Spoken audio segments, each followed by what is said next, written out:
Hello, welcome to Water Sign Philippines. So, ito yung reading natin for water sign.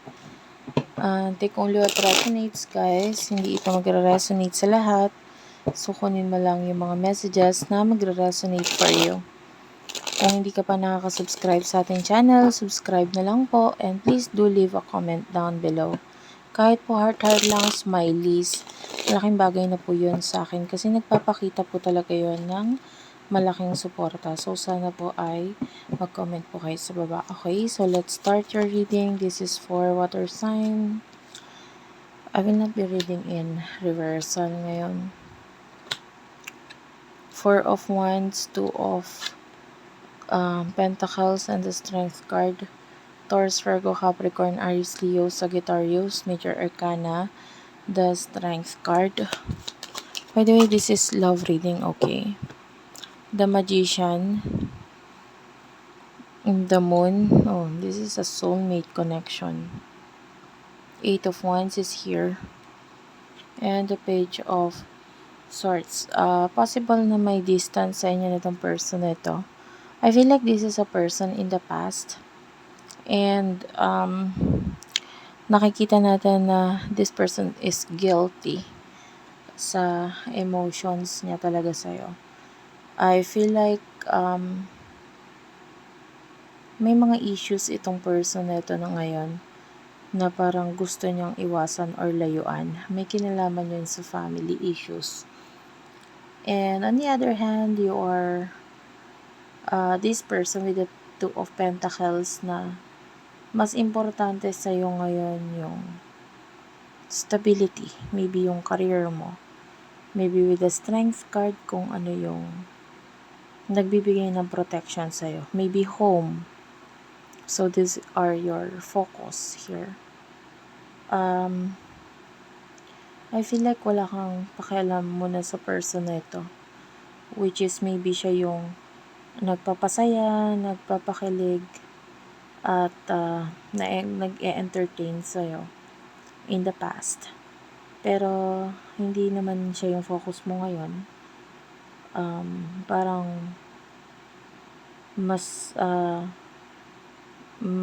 ang focus mo rin talaga is yung sarili mo, yung mga bagay na nasa harapan mo. Okay? And wala kang pakialam dito sa soulmate na ito. Okay? I don't know if you have blocked this person. Pero yung iba sa inyo pwedeng binlock mo siya or whatever. So anyway, ano yung mga nasa isipan ninyo ng person mo? Spirit guides, angel guides, ano yung mga nasa isipan ninyo ng person na ito?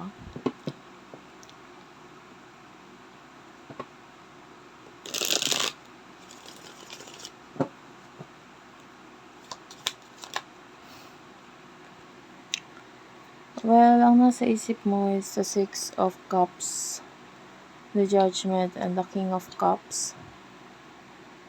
Ano yung nasa isipan niya towards you? You do have here the Six of Wands, the King of Pentacles, the Queen of Swords, and the Death card. So, yeah, at the bottom of the deck, meron tayo dito Nine of Wands.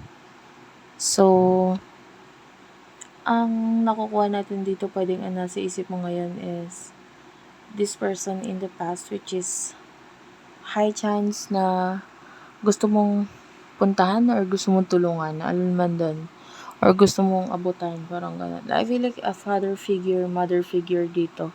So, pwedeng tinuring mong pamilya or someone na nakakaunawa, nakakaintindi sa'yo. So, ganun. And, ito yung nasa isip mo ngayon. Like, gusto mong maibalik or mabigyan ng kahit papano itong mga taong ito na nagsilbing gabay mo in the past. And, with regards, yung iba sa inyo may balik yung pagtulong na ibinigay sa'yo. So, ito yung nasa isip mo. With regards to your person, ang nasa isip niya ngayon is pwedeng nakikita niya at nararamdaman niya na lumalayo ka or hindi ka na masyadong nagpapakita ng something sa kanya. So, alam niyang may problema na feeling niya tinatago mo, kinikimkim mo, hindi mo para sabihin sa kanya. And sa ngayon, may mga endings or pagbabago na gustong mangyari itong person na ito. Pero parang hindi nangyayari kasi wala siyang choice kundi sundin kung ano man yung mga advice na ibinibigay or sinasabi sa kanya ng mga tao sa paligid niya. Okay? So, ano yung emotions ninyo sa isa't isa?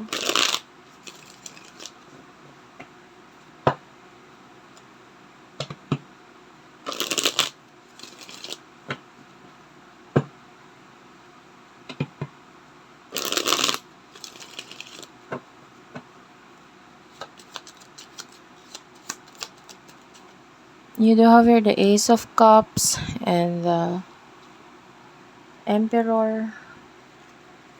And yung person na ito, we do have here the Empress. Empress is here. And one more card. There's the Hanged Man, the Nine of Cups, the Page of Wands, and the Temperance. So, talaga naghihintay itong taong to na makipag-connect or communicate ka sa kanya. Like, pangarap ka niya eh. Ikaw yung gusto niya. Like, ikaw yung gusto niyang mapasa kanya. Ang emotion mo towards dito sa person na ito is matinding love. Pero, nagmamatigas ka eh. The Emperor is here. Mahal mo siya pero nagmamatigas ka. And then, yung feeling naman niya sa'yo is gustong-gusto ka niya. And the love is also there. Pareho ninyong gusto or mahal ang isa't isa. Pero, ikaw yung mas nakatingin ka sa realidad. Nakatingin ka sa kung ano lang yung meron, kung magaganan. At kung ano yung mga dapat mong pag-focusan ngayon. Okay? So, punta tayo sa future. What will happen in the future for the both of you? Water sign. Nine of Pentacles is here. Followed by the Four of Coins and the Knight of Pentacles. For your person, Page of Cups, the Hermit, and the Three of Wands.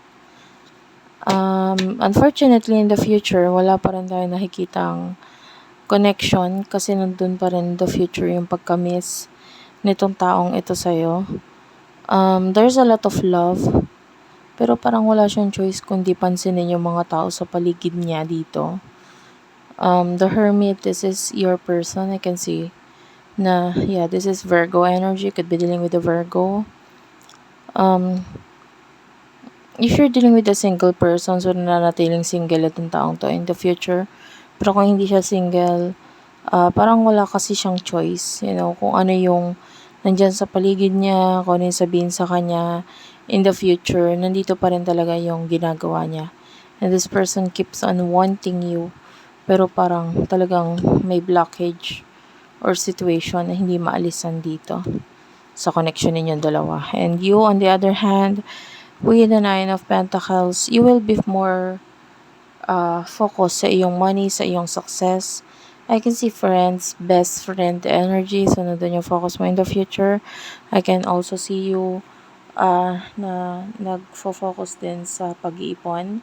Maybe may kinalaman nito sa contract or pagta-travel or career na pagfo-focusan mo. And yeah, you do have the Ace of Wands. May kinalaman yun sa new beginning na minamanifest mo na gusto mong mangyari sa buhay mo. So, yung focus mo talaga is yung pag-iipon at money dito. You will be working hard para ma-achieve ito. Okay, so thank you for watching. Sana nakarelate ka, nakaresonate ka, nakuha mo yung mga messages sa'yo. I love you all. And thank you for watching and bye-bye.